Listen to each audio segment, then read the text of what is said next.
Hey guys, welcome back. I'm in the underground today, the metro system. We're going to talk about public transportation and violence. About 10 years ago, in Taipei, I'm in Taiwan, we had the most violent attack on transportation ever. So Taiwan's quite a peaceful place, and it's actually really safe on public transportation. However, one guy decided to take it upon himself to murder. He basically stabbed about 5 or 6 people to death and left dozens injured. It was a bloodbath. Apparently, the guy was mentally ill and suffered from depression, and he wanted to, so the story goes, he wanted to commit suicide, but he was afraid to do it by his own hand. He thought that if he did something crazy like stab other people, then maybe the police would shoot him or he would get the death penalty. So, and his dream did come true. But it was a premeditated attack. It was planned out. So basically, on the day of the attack, he went to the store and he bought like a huge, long fish knife, very sharp, and he put it in his. He wasn't wearing a backpack; he was wearing a satchel, and the satchel was like very deep, so you couldn't really see the handle. That's always a telltale sign, you know, when you see someone reaching into their bag and you see that handle, and the flash of the blade, the metal, pretty obvious for those who are paying attention. He also chose the time of the day when people are not alert.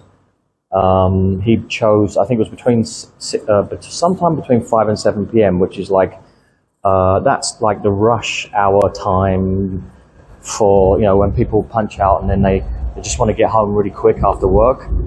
And he also chose a particular line on the metro system, which is the Blue Line. There are 2 stations which are very far apart. Most of the stations here are very close, so it's like less than 2 minutes, and then you're at your next destination. But he, on purpose, he got on at one station, and I think it takes like something like 3 minutes or 4 minutes to get to the next stop. So then that gives him more time to wreak havoc and do what he's got to do. So basically he got on at that far end of the train, and then as soon as the doors closed, he just proceeded to slash and stab everyone in sight. And it was pretty easy for him to pick off people because most commuters were tired after doing a full day work at the office, and they were just sitting down with their eyes closed, and he was just able to just stab them through the chest, and slash their necks and slash, just like it was carnage. It was horrible. You know, once people saw what he was doing, there was just pandemonium. It was chaos. People were just running away from him, and he proceeded to walk down, you know, through the cars and just keep slashing at people. So there were a lot of people that were injured, who were like lying on the floor, bleeding out. It was horrible. And what happened was everyone ran, and the train was so full of people that it got to a point where everybody just got stuck, right? There was just this wall of people halfway down the train, and they hadn't reached the next station yet. But what they'd done very cleverly is everyone had come together and basically tooled up. I mean, people were just like finding stuff in their bags, you know, like umbrellas, fire extinguishers, you name it, and they were just they had this like shield wall, and the guy with the knife is standing there, and people were recording him as well. This went out on the news, and it was all over the internet. He's standing there with like his with a knife and just like dripping in blood, and they're just like yelling and screaming at him, saying, "Don't even think about coming anywhere near us. We will end your life. We will end you. We will kill you." And he's frozen there. Maybe he didn't expect that to happen, so he's just kind of frozen there. And then they reach the next station, the doors open, the security literally pounce on him and throw him to the ground. And the police very soon after that arrive and he's arrested. But it's really horrible because there's lots of passengers that need medical attention. Some were killed like almost instantaneously. They lost so much blood so quickly, and just they just go. Their whole body just goes into shock and they die very quick.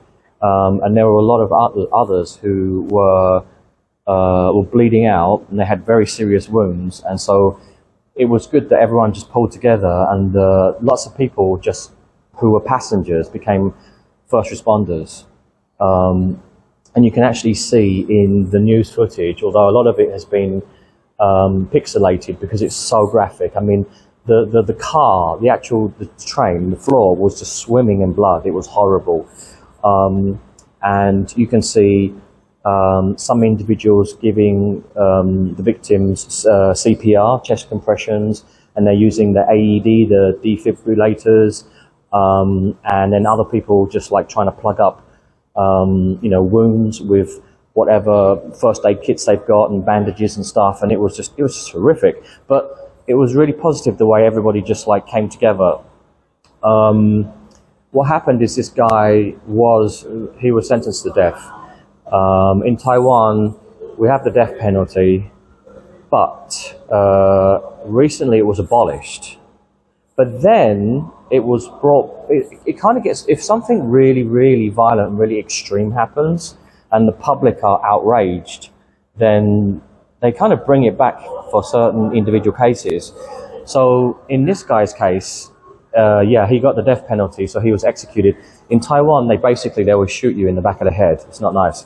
So he's gone.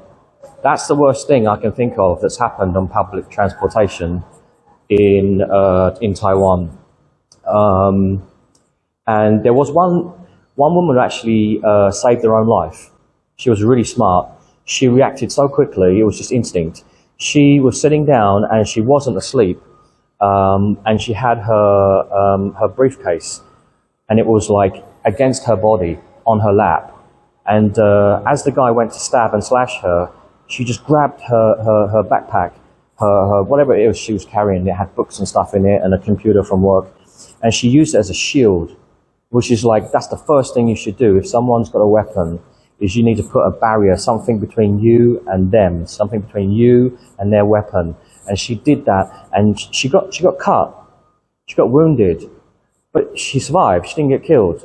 And I was like, oh wow, she was like pretty much the only one that was like switched on, and she was standing right at the end of the train, and I think she saw like the first couple of people get stabbed, and she was just like in shock, and she froze. And then the guy came towards her, and then it was just like instinct took over, like survival. She just grabs her bag and she uses it as a shield, and she punches his knife out of the way, and then she kicks him, and then I think as she started to run, he slashed her, and so she did receive some wounds to the shoulder or to the back as she was turning around, but she survived, and it's after that happened, immediately people were really scared to go back onto the underground, in fear of, there might be copycats, it might happen again.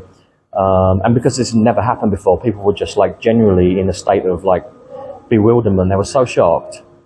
The police at that time decided it was best that they travel on every single subway car.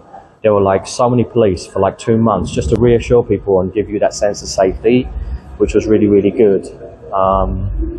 And since then, I mean, that was almost 10 years ago. Since then, nothing really terrible has happened. I don't think there have been any stabbings. I think there was one stabbing recently, but it wasn't so serious. But that's probably the worst thing that's ever happened where I am here, where I live in Taiwan. And I think that the lesson learned from that is that, like, people started to not